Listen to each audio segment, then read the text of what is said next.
Hello, today we have a special program talking about some news that have come out from the Vatican, and we're also speaking a little bit about the Dubia that were issued a few weeks, months ago perhaps. We have a quote from Saint Teresa of Avila and another quote from Aristotle in today's show. Stay tuned. This is the Catholic Wire. You are listening to the Catholic Wire.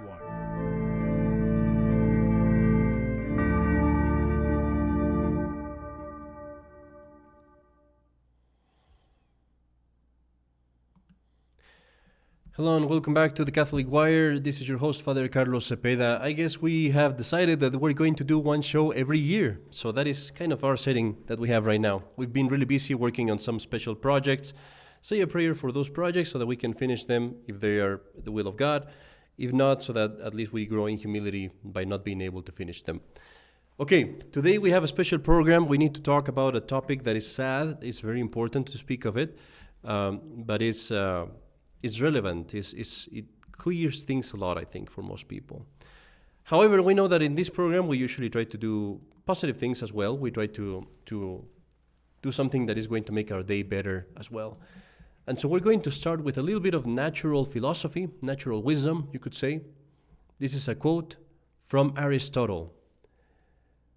Pleasure in the job puts perfection in the work. Pleasure in the job puts perfection in the work. Very true quote. What he's saying is when you try to find positive things in your chores, in your duties, in your work, in your job, let's say, you will find that your job will be made more efficiently, that you will do it in a more, with a lot more talent, with more perfection, simply because when you are cheerful, when you're happy about something, you work better at it. And so a lot of times today, for example, if you're listening to this as you're working, try to keep that in mind. You could do your chores, your job in a very bitter way, just dealing with the day-to-day, just doing it for money. Or you could actually find the positive things about it. Try to see how that develops your personality, your character, what kind of challenges are good for you to grow as a person, what kind of things you can offer up to God as well. And if you try to find those positive things in your work, you will find that you will do it better, more efficiently, and it will be a vicious circle, you could say, but on the opposite. It will be a virtuous circle. So that's a good possibility that you have there. Okay, let's go to some of the news today. This is not news. This has happened a long time ago now, but you know that we just had in the Vatican II Church this new religion that was made with the Vatican II. We had something called the Synod of Synodality, which is superlative to tell you this is something very, very, very bad. The Synod of Synodality was a group of bishops, of ecclesiastical dignitaries getting together to discuss and to see how many words they can ram into 500 pages so that you can not read them. Now, I'm being sarcastic, but it's not a topic that we should take humorously. It's a very sad topic, very serious issue. Let's begin by mentioning something that is important. The church, the structure of the church is hierarchical. That means it is monarchical, actually. Monarchical comes from the Greek word monos, one. And that means that it has to have one head. St. Robert Bellarmine speaks at length of this in his books about the papacy. The Synod of Synodality, which is really mortifying just to say the name. The Synod of Synodality in itself, it's something that goes against what should be the structure of the church. Now, this is not the Catholic Church. I'm not worried about that at all. But for those who still believe it is important to notice that you're having a church that is ruled by democracy, and that is entirely against the concept of the church. This is an error that stems all the way back from Vatican II, where they brought the concept of collegiality, that the church was ruled by the bishops in union with the Pope. And that is not the case. The ruler of the church is only the Pope. I'm not saying things verbatim, but that is pretty much the concept of it. So just the idea that you have a synod passing or coming up with laws or with doctrinal definitions or even just doctrinal tendencies, that is dangerous enough. You're already operating the church in a way that is not designed to work.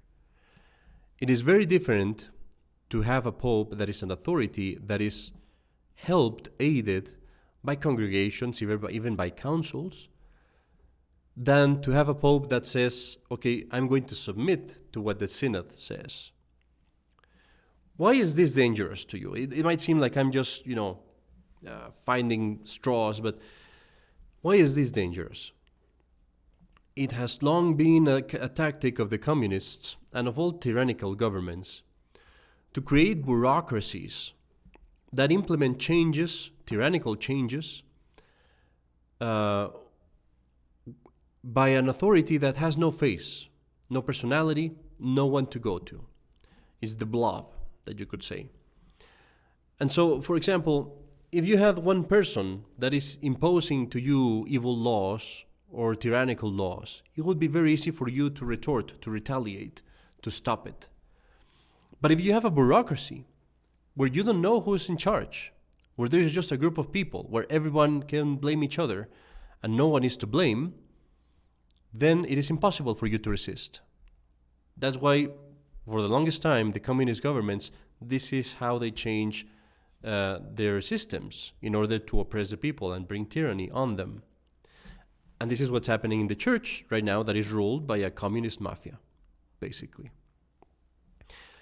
The reason why you have a synod doing these things and coming up with these doctrines is because that way Francis can elude responsibility and not be blamed publicly by these things, and no one else can be blamed either. So it's a very bad thing, it's a very serious issue. And you see the results. Now, before this wonderful Robert Council, you could say, some of the traditional cardinals and bishops, and I put it between quote marks, issued another document with a set of dubia. Dubia means questions. And the questions, I'm going to go over them very quickly. One of them says, okay, we have a question, Francis. Are you saying that divine revelation has to be reinterpreted? It can be changed, basically, according to the cultural changes? The second question, are you saying that the generalized practice of blessing the unions between people of the same sex, it's concordant with revelation and magisterium? And question number 3, are you saying that the church is synodal by nature, meaning not monarchical, but rather led by a group, by a council, by a synod, whatever you might call it? The other questions are around the same ballpark. Now, before we even go into the questions and the answers that have already been given and were just non-answers, basically, there is a thing that it's worth of notice. I would ask this question. Let's say that Francis actually answers by saying, yes, I'm going to change revelation. And yes, I'm going to allow people of the same sex to get blessings for their unions. What would they do? Do you think they would say, well, he's not the Pope anymore, he's a heretic, let's select another Pope? Or do you think they would say, I renounce my office as a cardinal and bishop and all these luxuries that I have, and I'm out of this. I'm going to go and, be like Bishop Bigelow, living in someone's mansion somewhere, or wherever he lives. They wouldn't do anything. Nothing at all. How do you know? Because this has happened already. Francis has been doing this from before he was a pope. When he was archbishop in Argentina, he was the one pushing for the legalization of the unions, of homosexual unions. He was doing it already before he was a pope. He has supported Cardinal Maradiaga, who is a known supporter of homosexuals, a scandalous person, all throughout from the very beginning of his papacy. He was inviting transgenders to Monday, Thursday, having dinner with them, inviting Father James Martin, who is a known person that, supports homosexuality and LGBT and all that stuff. This has been happening for ages, for years. No one has said anything. No one has done anything about it. So no, they wouldn't do anything. And why do I bring that up? Because people have this illusion that, well, there are these conservative bishops and cardinals, there's hope, they're going to do something about it, let's stay here. And that's the problem. What this is, it takes no effort to see it. What this is controlled opposition. You have some people in there that appear to be on your side, and then when this guy is saying this radical thing, these guys pop up, voicing your concerns, but in a totally ineffective way.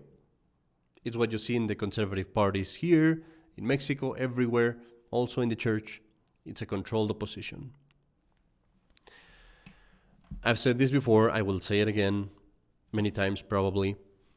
You do not get to be a cardinal in the Vatican without being checked and double-checked and supervised and controlled. You don't get to those positions at random. So there's no way that these people would do anything if Francis were to answer in a negative way. It's just a controlled opposition. That also explains why Francis, on the one side, gives you a conservative, apparently, answer, and on the other side, gives you something entirely outrageous. If you look at the page in the Doctrine of the Dicastery of the Faith, or rather, the Dicastery for the Doctrine of the Faith, quote unquote, if you look at that page, you have one document that says, we're never going to bless unions, homosexual unions, although they have very positive things that are to be considered. It's a sin. It's a very grievous sin, but there are positive things in the sin that you can consider. That's what they're saying. And then the next document is the one that we're going to review just now, where they allow transgenders to participate in the sacraments. And that leads us to our next news, our next piece of news. But before we go there, I want to give you some good news. So we do have something that I haven't mentioned because I haven't had time to do any shows. We're working on some special projects, as I said, but something that has been requested has already been done. We are uploading the music from the seminary Sacred Music, all the CDs from the Sursum Corda and the CDs from the first masses that have been recorded in the past are being uploaded as we speak.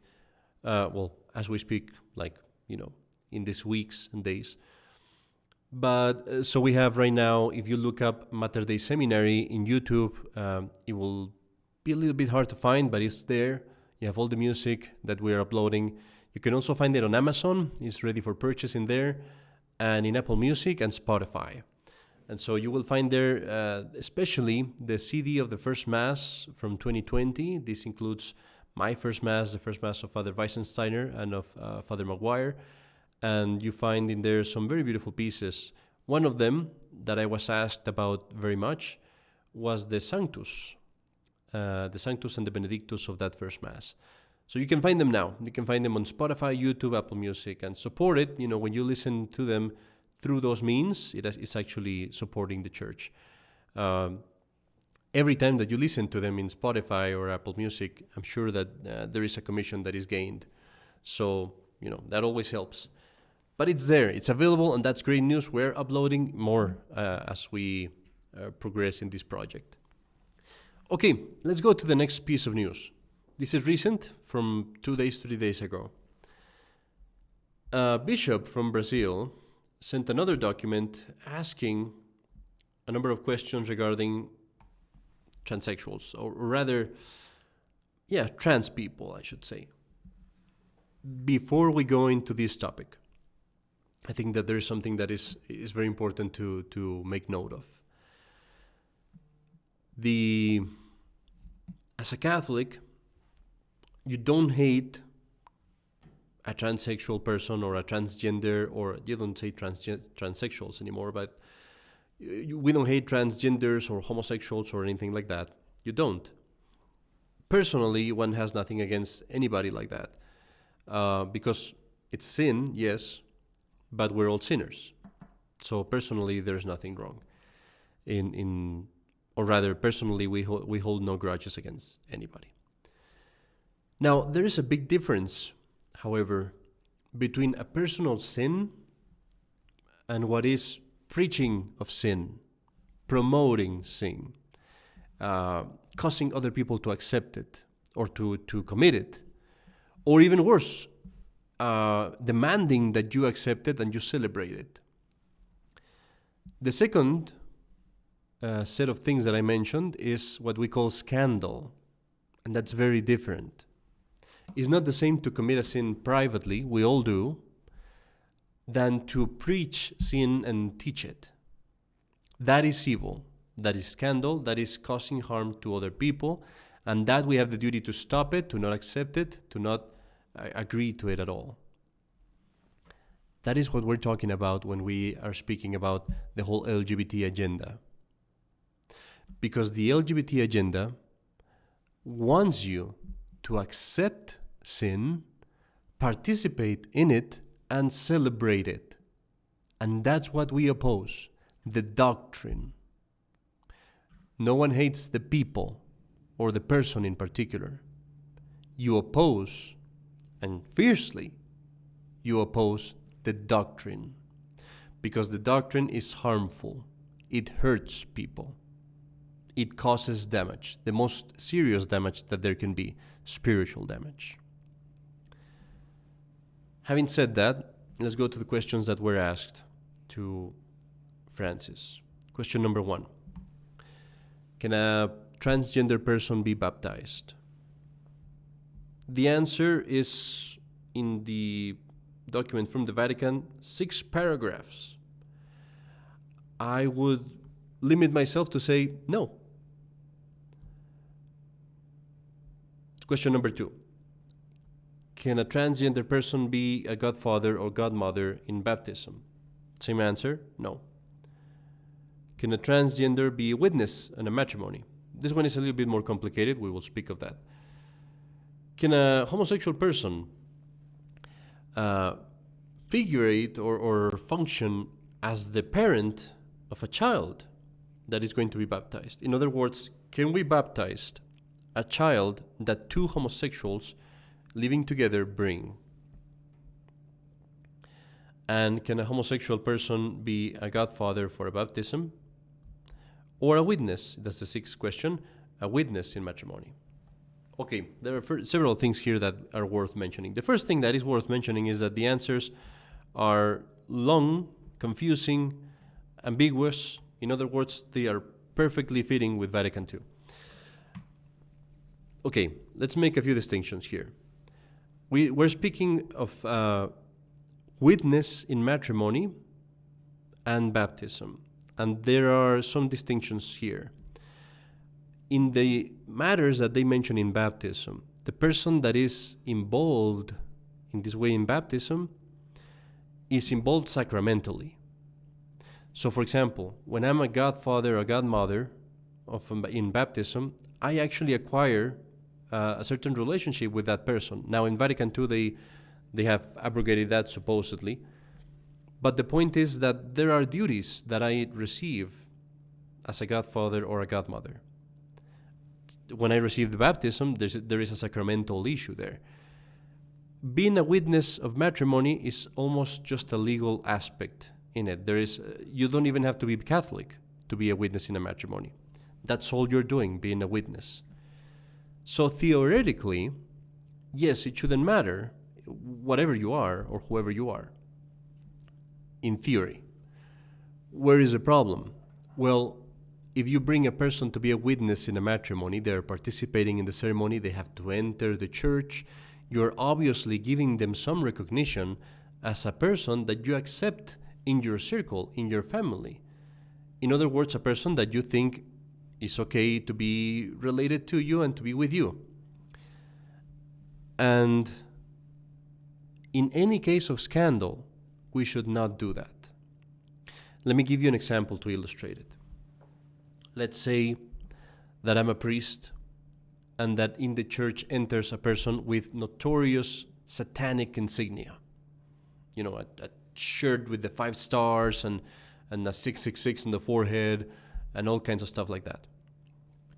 I would not allow this person to enter the church and to participate in the ceremony, even if it's not sacramentally. Why not? Because it's a blatant offense against God. You are notoriously publicly offending God, teaching that. Therefore, you cannot be in this holy present, in this sacred place. And so even as a witness of a matrimony, even if canonically, as the answer says, canonically there's no objection to that. No, of course not. But there is a matter of scandal. And for that reason, no, you should not permit it. It should not be permitted at all. Regarding the question of baptism, the answer is even more serious. Because they say the first, they mention, well, not the first question, but they mention, can a transgender person be as a sponsor, a godfather or godmother? I said the answer is no. Why? Because when you become a sponsor in baptism, you are acquiring the obligations to teach the faith to the person that is being baptized. That obligation is serious. And for that reason, if you become a sponsor to baptism, you have to be a good Catholic in good standing and a practicing Catholic. Obviously, well, those are kind of redundant. But yes, a practicing Catholic. Now, if you're a person that is homosexual or transgender, it is obvious that you are not a practicing Catholic. You are living in scandal, in sin. For that reason, you are not qualified to be a sponsor for baptism any more than would be a communist or a person that doesn't even believe in the Catholic faith. So there it would be wrong. But the most serious one is question number 1. Can a transgender person be baptized? And this is the one that is the most wrong. The answer was the most seriously wrong. So much so that it's being celebrated by all the leftist media out there, the Washington Post, the New York Post, the Associated Press, CNN, all of those. The answer by the Vatican says, quote, they may receive baptism under the same conditions as other faithful, so long as this does not cause scandal or disorientation. So, let's review this very quickly. In order for you to receive baptism, you have to be sorry for all your sins, all your mortal sins, just like confession.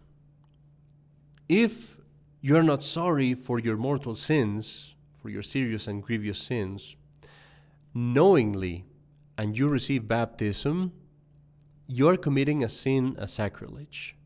You are mocking the sacrament. You would receive baptism, it would be valid, but you would not receive the state of grace, obviously. You would be committing another sin. If the priest knows that, and he still gives you the sacrament, he is also committing sacrilege. And so what the Vatican is saying here is there is this person that is in sin, unrepentant, because that is what we understand by transgender, obviously. And they can receive baptism without repenting, and you as a priest, you can give it to them without them repenting. In other words, they commit a sin, you as a priest, you commit a sin. Do it. That's what the Vatican is saying.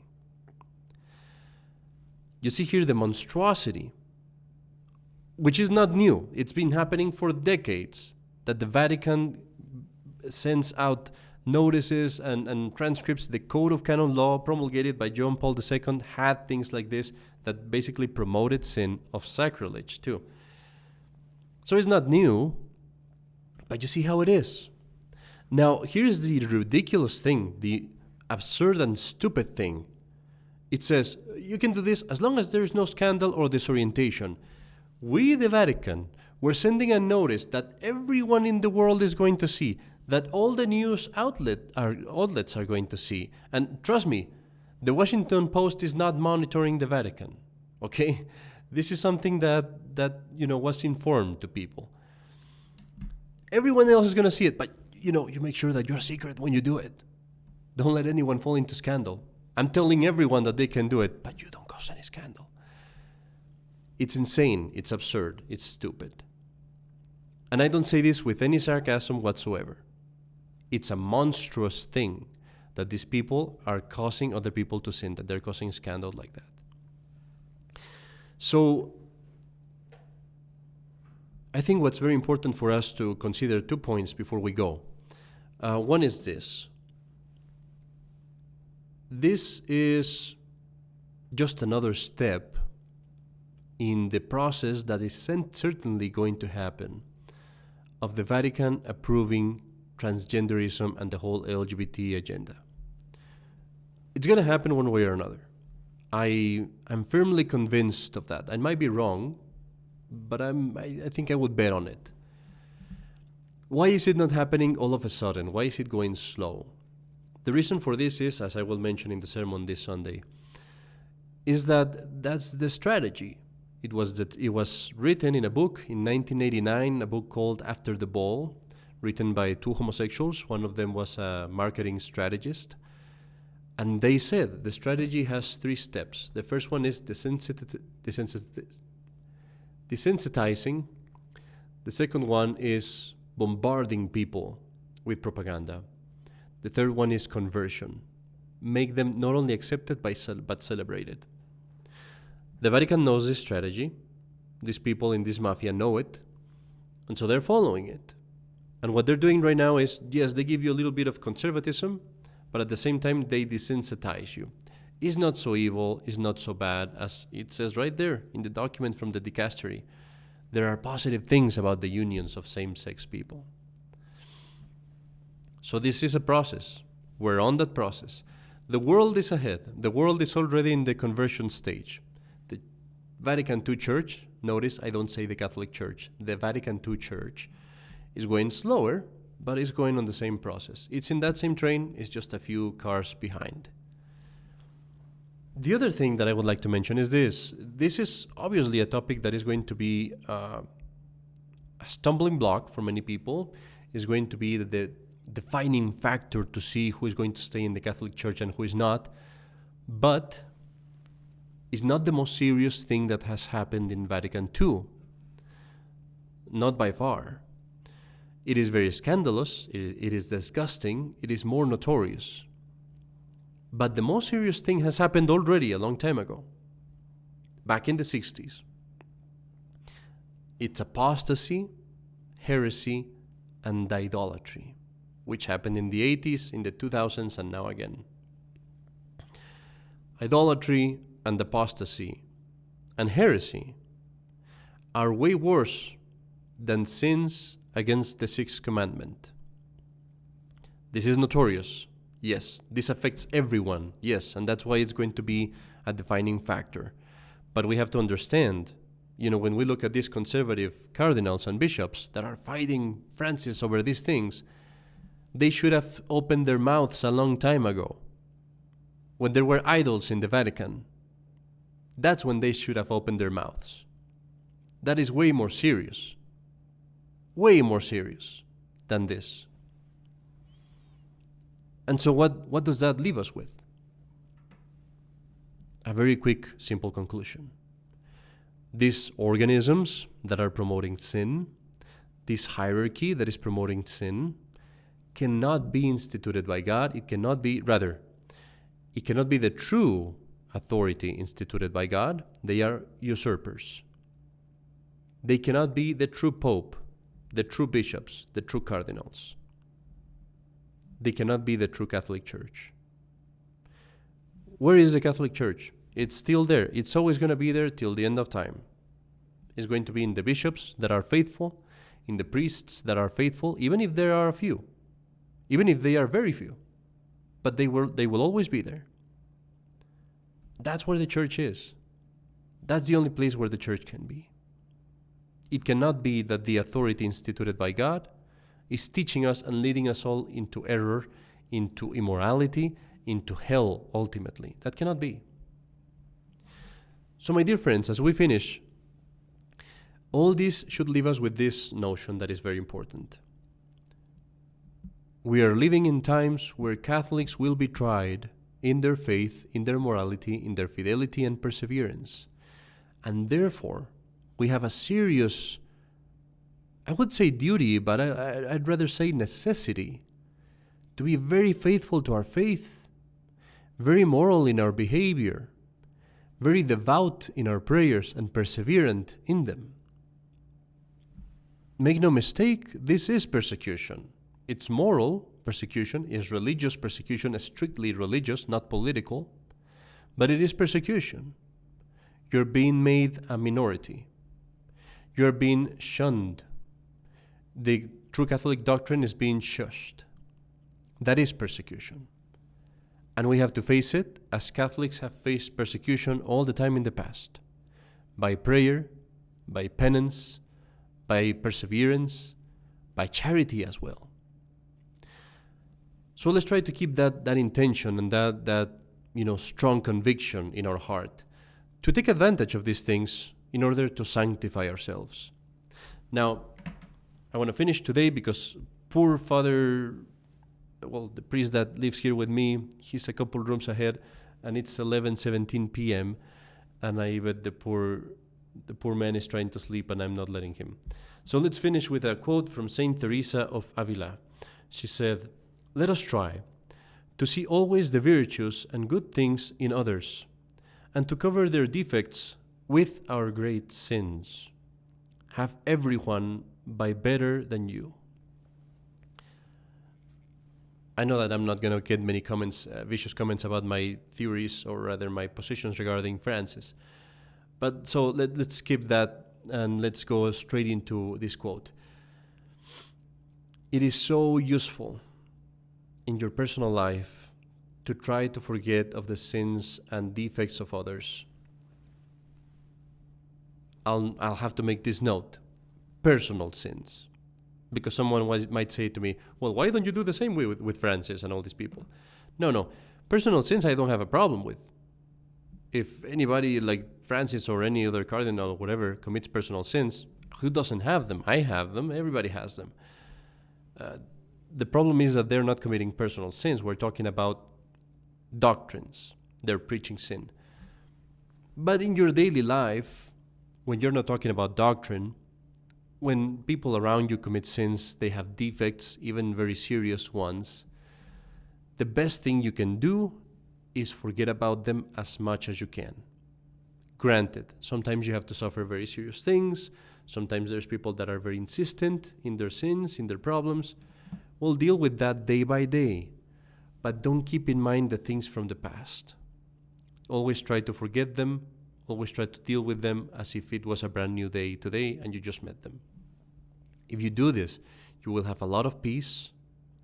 You will be able to be very humble, and you will be able to be very charitable. And I like what Saint Teresa says. She says, cover their defects.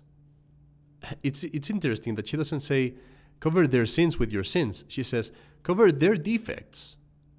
Because you can't even tell if they're a sin or not. Maybe they are not. Cover their defects with your sins that you know are sins. Take these big sins that you have and just cover the other people defects. Focus on your own stuff. You have plenty. We have. I don't know about everyone. I know that I do. So that is very helpful for your spiritual life. We end with that note today, and I encourage you again to go to the Catholic Wire and check out those, not the Catholic Wire, but look up the channel by Mater Dei Seminary. Look up all that music that is to be found in there, and make sure you support in what ways you can the seminary, especially with this endeavor of putting sacred music at the availability for everyone. This is Father Carlos Cepeda, keeping Father Quimenton awake at 11:20 p.m. I'm sorry, Father. And I wish you all a very happy weekend. May God bless you.